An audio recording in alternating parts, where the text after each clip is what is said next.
वाला कार्बन है, active methylene carbon जिसे हम कह रहे हैं, उसको हमने अगर हम दोनों में से जो है वो दोनों कार्बोनाइल कंपाउंड ग्रुप्स को देखें तो दोनों कार्बोनाइल ग्रुप एक दूसरे से बीटा पोजीशन में हैं due to this central active methylene group.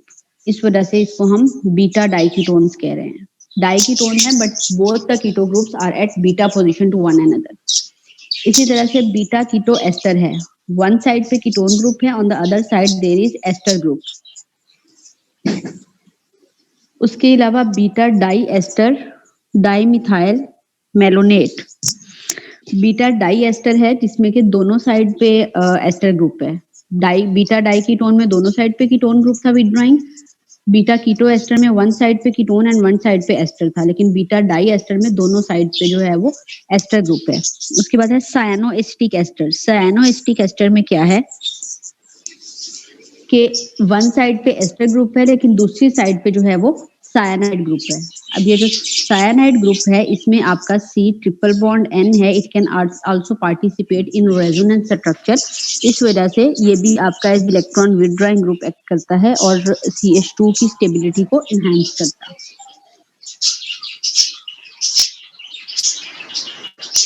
एक मिनट,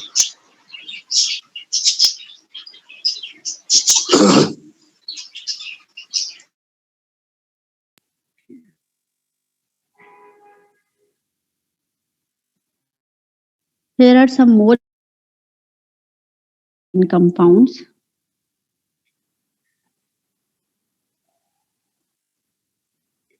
इसमें फर्स्ट वन से ये वही हमारे पास डाई कीटो एस्टर है, ये सॉरी डाई कीटो कंपाउंड है, ये हमारे पास diketo and ester compound and this is diester compound. और उसी तरह से ये हमारे पास नाइट्रो कंपाउंड है, keto and nitro. Keto nitro again electron withdrawing effect show करता है due to during resonance.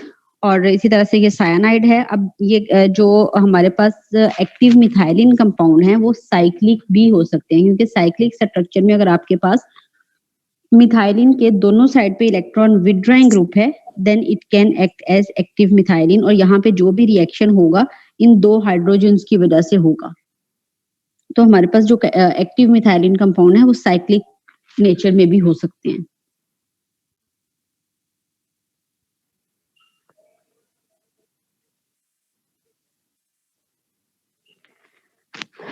Next is the stability of active methylene compounds. Why they are more stable and why they show this behavior. Why it's very special to discuss these active methylene compounds. अब जो हमारे active methylene compound है, as we are saying कि जो CH2 के hydrogen हैं they are acidic in nature, so this hydrogen can be removed very easily with any base. अब जब ये बेस हाइड्रोजन यहाँ से निकालेगा तो जो हमारे पास कॉन्जुगेट बेस बनेगा, जो प्रोडक्ट आपका है that is a conjugate base of this acid, that will be highly resonance stabilised. अब उसकी स्टेबलाइजेशन क्यों होगी? क्योंकि दोनों साइड पे इलेक्ट्रॉन विथड्रॉइंग ग्रुप है, तो जो नेगेटिव चार्ज है it can B compensated on both sides. दोनों साइड पे उसके रेजोनेटिंग स्ट्रक्चर बन रहे हैं। अब इसको हम कहते हैं इनोलेट एनाइन। इनोल्स पढ़े, टॉटोइनोल कीटोइनोल टॉटोमरिज्म पढ़ा था? Yes ma'am. Yes ma'am.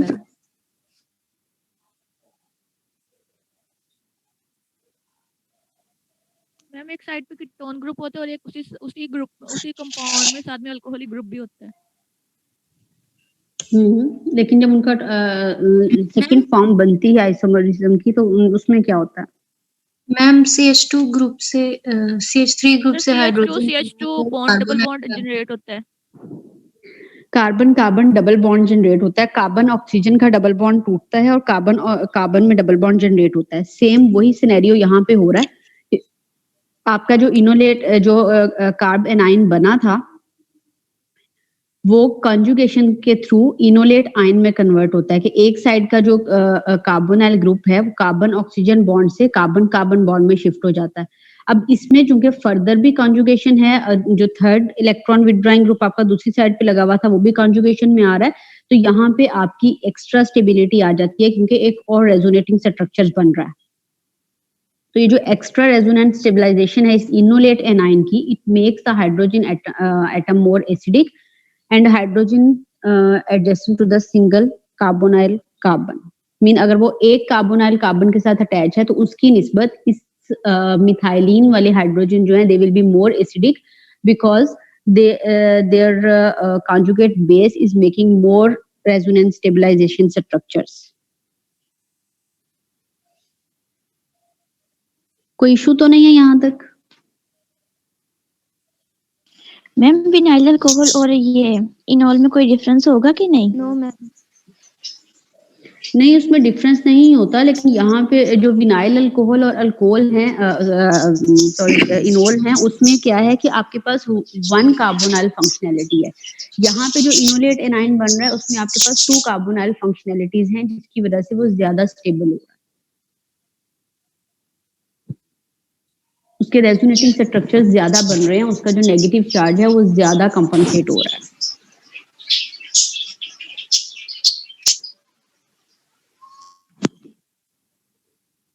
ठीक है?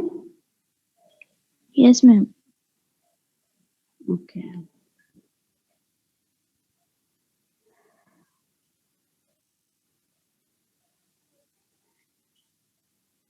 Again, acidity of active methylene compounds. These are acidic and can be deprotonated for all practical purposes. तो इसकी इसी acidic nature की वजह से इसकी synthetic importance है। synthetic reactions में कुछ जगहों पे जो है कुछ compound की synthesis में जो है वो active methylene compounds use होते हैं।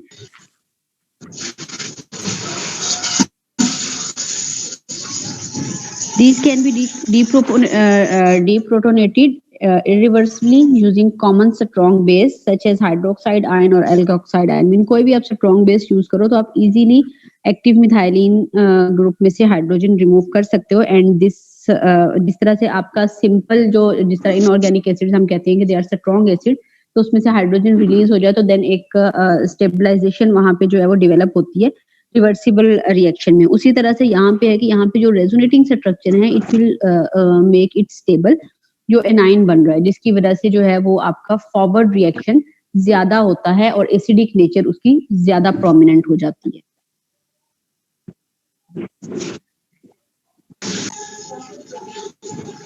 अब जो ये एक्टिव मिथाइलिन कंपाउंड्स हैं इनके तीन तरह के रिएक्शन हमने पढ़ने हैं, अल्काइलेशन, एसाइलेशन और अराइलेशन।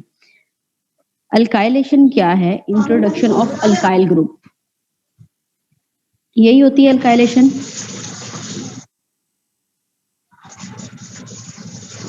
अब ये जो आपके अल्काइल ग्रुप्स मिथाइलिन ग्रुप है, it can be alkylated by using alkyl halide in the presence of base and it will produce beta keto esters. I think ये beta keto ketone beta keto ester आएगा, beta keto depending upon the R functionality। यहाँ पे जो R group है it will decide कि जो आपका final product बन रहा है वो क्या बनेगा। अब हमारे पास इसमें जो एक्टिव पार्ट है ये है हमारा जनरल रिएक्शन। एक्टिव पार्ट जो है वो ये दो हाइड्रोजन हैं। अब ये जो मिथाइलिन का ग्रुप है आपका, इसमें आपके पास दो हाइड्रोजन एंड दो both of these hydrogen have same acidic nature. तो ये दोनों हाइड्रोजन जो है वो रिमूव हो सकते हैं, दोनों हाइड्रोजन की जगह पे आप अल्काइल ग्रुप लगा सकते हो और वो अल्काइल ग्रुप सेम भी हो सकता है, डिफरेंट भी हो सकता है, depending upon the nature of the product you want to form. First step में क्या होगा, एक मिनट बेटा।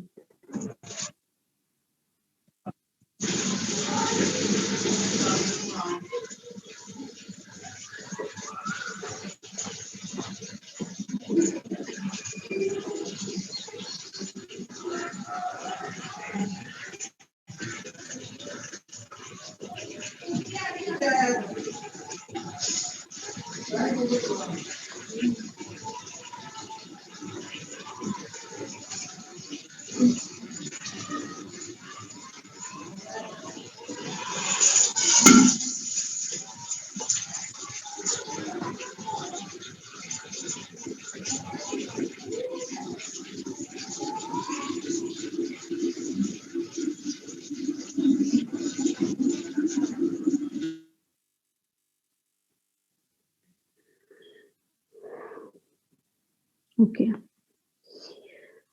2 स्टेप में रिएक्शन होगा। फर्स्ट स्टेप में base will take a proton from active methylene group, और सेकंड स्टेप में अब ये जो है इस पे चूंकि नेगेटिव चार्ज आ जाएगा, it will act as a nucleophile, और ये अटैक करेगा ऑन अल्काइल हैलाइड, और वहां से जो है वो अल्काइल ग्रुप इसके साथ अटैच हो जाएगा और हैलाइड आयन जो है वो as a negative charge remove होगा।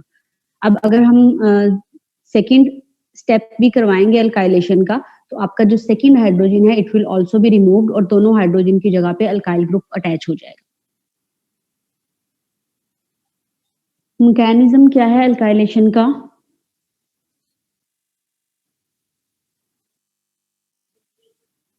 Enolate A9 can be easily prepared using a base, कोई भी बेस हो सकता है, मोस्टली हम एथोक्साइड बेस यूज करते हैं। And these enolates are good nucleophile and they can react with alkyl halide via SN2 type reaction, क्योंकि बड़ा मॉलिक्यूल है, ये जो है वो SN2 रिएक्शन ज्यादा इजीली देता है। This allow alkyl group to be introduced in the alpha position. In principle, both of the alpha hydrogens can be replaced with alkyl group. अब ये जो हमारा मिथाइलिन वाला ग्रुप है CH2 वाला, इसको हम ये हमारी अल्फा कार्बन है, इसी वजह से इन हाइड्रोजन को हम अल्फा हाइड्रोजन्स बोल रहे हैं, और उसी की बेस पे ये जो है हमारा रिएक्शन होगा। रिएक्शन मैकेनिज्म उसका यहाँ पे शो किया हुआ है कि फर्स्ट स्टेप में ethoxide ion will remove a proton and it will release as H positive giving its electron to CH group. अब ये जो कार्ब एनाइन बना है, इनोलेट एनाइन जो आपका बना है, it will act as nucleophile and it will attack on alkyl halide.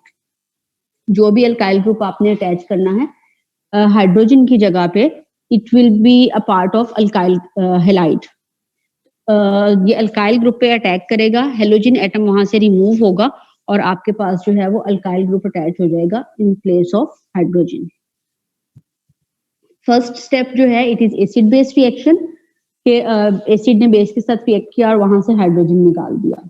Second step जो है वो न्यूक्लियोफिलिक रिएक्शन है, SN2 मैकेनिज्म से फॉलो करता है। उसमें जो आपका इनोलेट आयन है, it will attack on alkyl halide and alkyl halide will act as electrophile, क्योंकि अल्काइल हैलाइड्स में जो हमारा CX बॉन्ड है, ये आपका पोलर बॉन्ड होगा, and this carbon will be electron deficient, it will act as electrophile.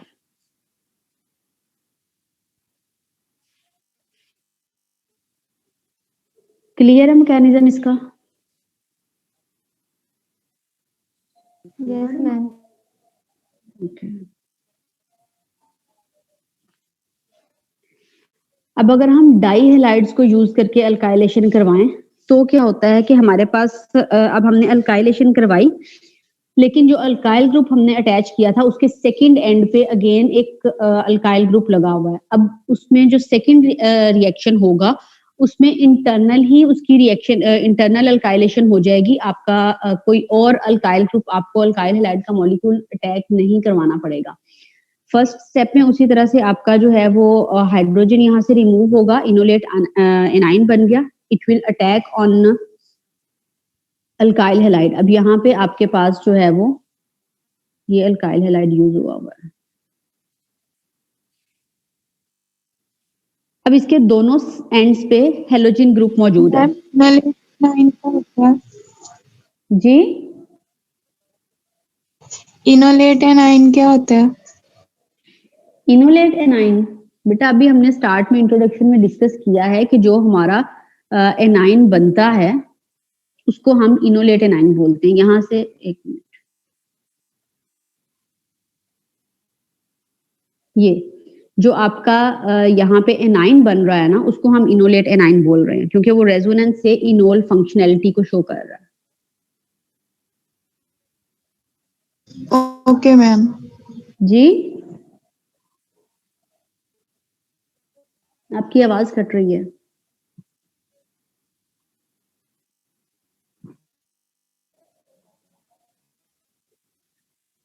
Hello, हो गया क्लियर मैम? हो गया क्लियर? ठीक है, ओके।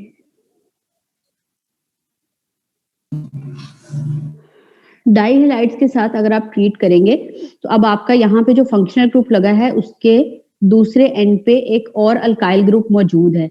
अब सॉरी हैलोजन ग्रुप मौजूद है। यही वाला हैलोजन ग्रुप जो है ये चूंकि यहाँ पे आपका बॉन्ड जो है ये पोलर बॉन्ड बन रहा है।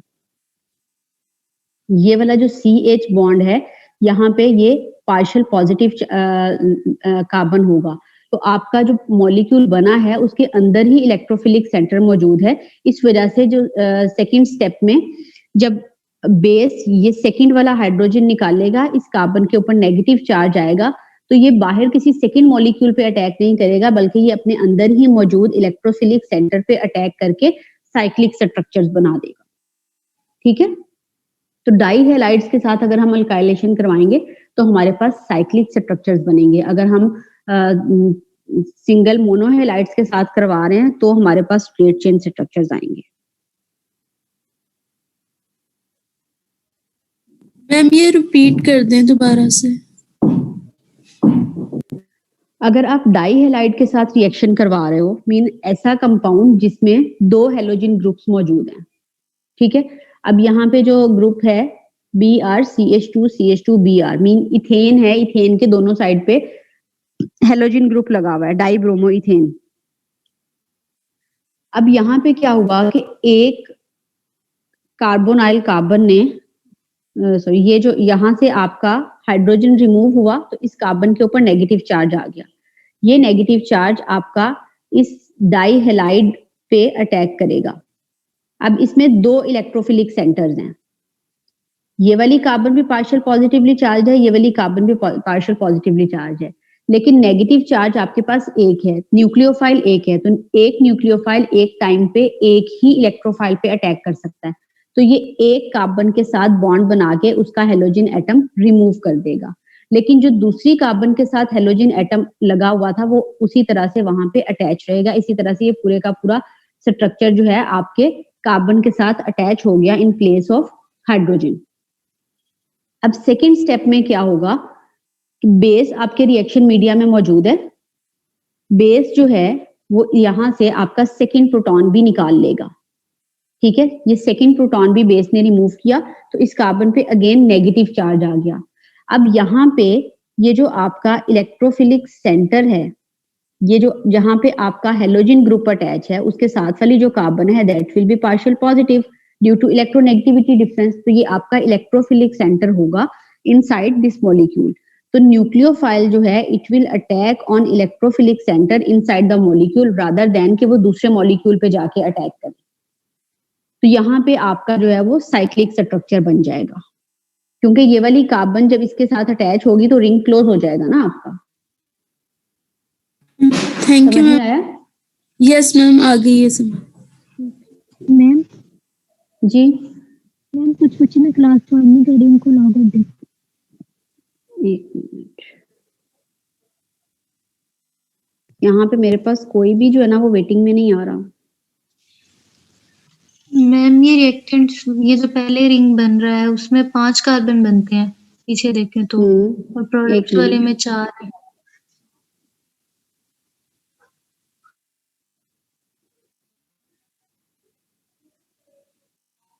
जी यहाँ पे रिंग गलत बना हुआ है, क्योंकि यहाँ पे आपके पास जो है वो CH2 4 था, सॉरी ये ब्यूटेन है जी, 4 कार्बन है। यहाँ पे 4 कार्बन का रिंग होना चाहिए, सही कह रही हैं।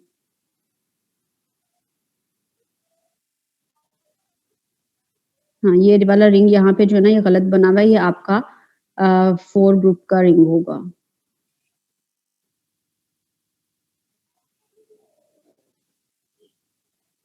इसको ठीक कर लीजिएगा, ठीक है। जितनी कार्बन आपकी डाई हैलाइड में लगी हुई हैं उतनी ही कार्बन आपकी रिंग में आएंगी।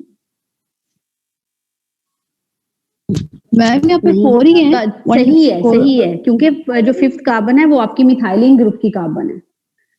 तो टोटल 5 मेंबर्ड रिंग बनेगा, क्योंकि 4 कार्बन आपकी जो है वो आ रही हैं हैलाइड से, हैलोजन से, अल्काइल हैलाइड से, और 5th कार्बन आपकी जो है वो मिथाइलिन वाली है, तो 5th कार्बन रिंग बनेगा।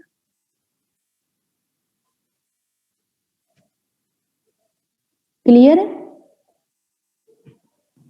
Yes. Yes ma'am. ओके।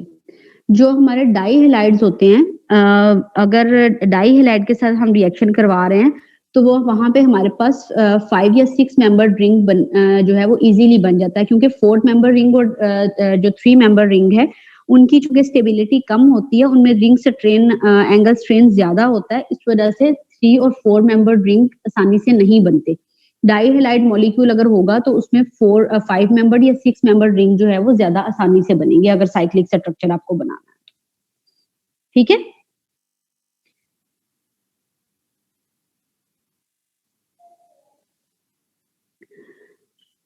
अब ये हमारे पास अल्काइलेशन की एग्जांपल है, alkylation of acetoacetic ester, beta keto ester है ये। एक साइड पे कीटोन ग्रुप है, दूसरी साइड पे जो है वो एस्टर ग्रुप है।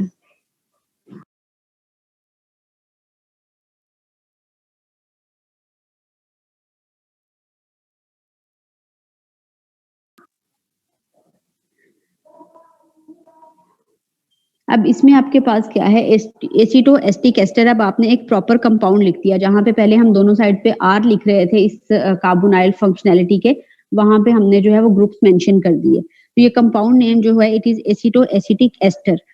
सोडियम एथोक्साइड के साथ रिएक्ट करेगा, उसी तरह से जो है वो फर्स्ट स्टेप पे आपका कार्ब एनाइन बन जाएगा, इनोलेट आयन बन गया आपका। अब ये जो आपका न्यूक्लियोफाइल जनरेट हुआ है, it will attack on alkyl halide molecule, और वहां पे ये आपके पास मोनो अल्काइल एसिटोएस्टिक एस्टर बन जाएगा।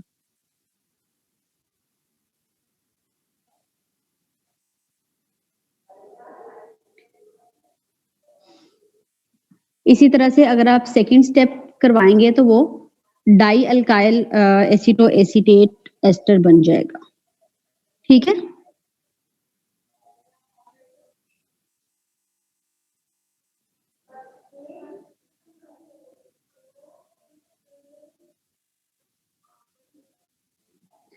अब अगर आप उसकी सेकंड अल्काइलेशन करवा रहे हैं तो वहां पे आपको स्ट्रॉन्ग बेस चाहिए, like potassium tertiary butoxide to deprotonate this mono alkyl ester, क्योंकि यहाँ पे अब हाइड्रोजन जो अटैच है, ये वाला जो हाइड्रोजन है उसके साथ दो साइड पे अगर इलेक्ट्रॉन विड्रॉइंग ग्रुप लगे हुए हैं, तो जो तीसरा अल्काइल ग्रुप लग गया उसके साथ आके, it is electron donating group, तो ये उसकी एसिडिक नेचर को रिड्यूस करेगा। इस वजह से अगर हम वीक बेस यूज करेंगे तो ये प्रोटॉन यहाँ से रिमूव नहीं हो सकेगा, इसलिए सेकेंड अल्काइलेशन के लिए हमें प्रोटोनेशन, उसकी जब डीप्रोटोनेशन करवानी है तो उसके लिए हमें स्ट्रॉन्ग बेस चाहिए as compare to the first one.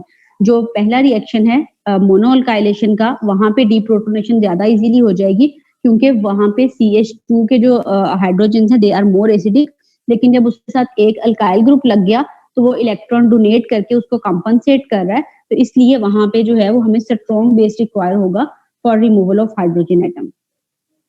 ठीक है। अगर एक दफा वहां से हाइड्रोजन आपने रिमूव कर लिया, then you can alkylate that second group very easily. कोई कंफ्यूजन तो नहीं है इसमें?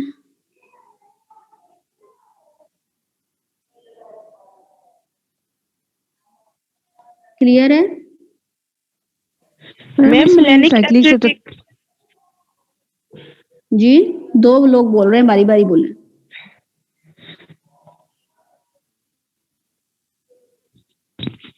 मैम मिलेनिक एसिड आपकी आवाज कट रही है बहुत ज्यादा। जो है जब सेकंड अल्काइल ग्रुप अटैच करवाना होता है तो तब मतलब हमें स्ट्रॉन्ग बेस की जरूरत नहीं थी। आपकी आवाज इतनी डिस्टॉर्टेड थी कि मुझे आपका क्वेश्चन समझ में नहीं आया। मैं कह रही थी कि मिलेनिक एसिड को सेकंड करवाना होता है। मेलोनिक एस्टर ही समझ में आ रहा है, आप चैट में क्वेश्चन सेंड करो अपना। और किसका क्वेश्चन था?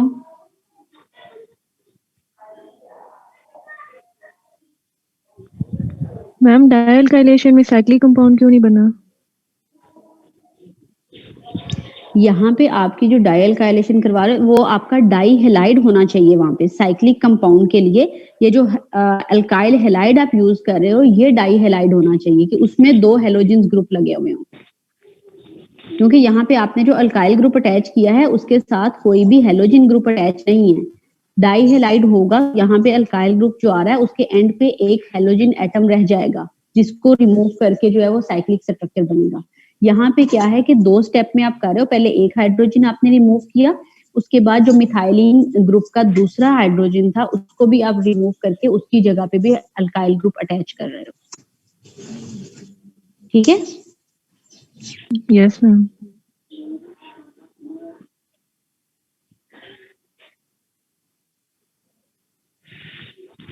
मेलोनिक एस्टर के केस में सेकेंड अल्काइल ग्रुप अटैच करने के लिए स्ट्रॉन्ग बेस की जरूरत नहीं होती। उस केस में भी तो first alkyl group donating effect show करेगा। मेलोनिक एस्टर में आई थिंक उसके दोनों साइड पे जो है वो एस्टर ग्रुप लगा हुआ होता है ना।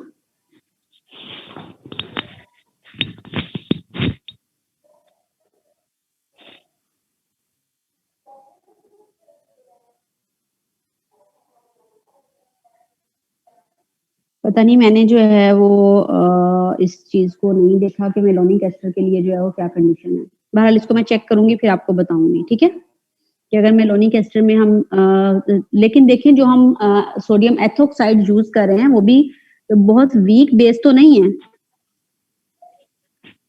जी मैम। क्योंकि हम सोडियम एथोक्साइड यूज कर रहे हैं ना इसकी अल्काइलेशन के लिए, डीप्रोटोनेशन के लिए। मेलोनिक एस्टर में भी हम वही यूज करते हैं, एथोक्साइड। बहरहाल इस क्वेश्चन को मैं चेक करूंगी फिर आपको बताऊंगी।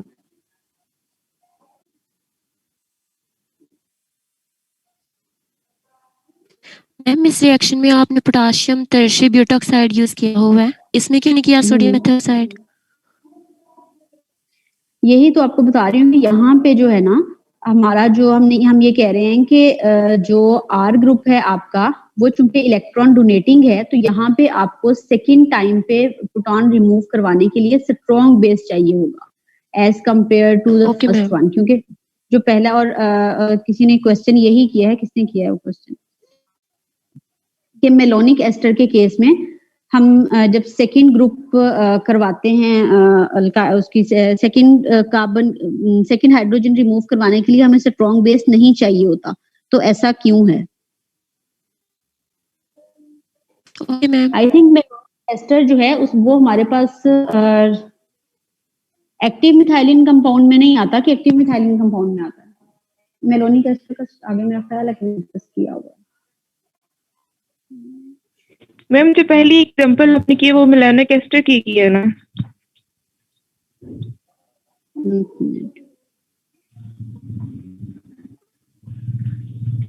कौन से वाली एग्जांपल कह रही हैं मैम ये वाली, ये मैम नेक्स्ट वाली जो स्लाइड है ये वाली? ये भी मेलोनिक एस्टर है जी, ये मेलोनिक एस्टर है। जनरली डिस्कस कर रहे हैं अल्काइल ग्रुप को। अब ये जो आर ग्रुप है यहाँ पे दोनों साइड पे हमें नहीं पता कि ये क्या है, ये आपका कोई भी हो सकता है। सिंपल ये जो है ना डिस्कस कर रहे हैं मैम, यहाँ पे ये डाइकीटोन है ना, तो अगर इसकी जगह से मतलब एस्टर ग्रुप हो तो मेलोनिक एस्टर हमने बीएससी में किया था ये। यही मैं कह रही हूँ। अब यहाँ पे देखिए सिंपली उन्होंने जो है वो ये जनरल मैकेनिज्म था, उन्होंने सिंपल दोनों जगह पे एक ही बेस लिख दिया। वो बेस भी उसको रिमूव कर सकता है, लेकिन अगर हम थोड़ा सा स्ट्रॉन्ग बेस यूज कर लेंगे तो वो ज्यादा इजी हो जाएगा। वो हम स्पेसिफिक केस डिस्कस कर रहे हैं एसिटोएस्टिक एस्टर का, ये वाला।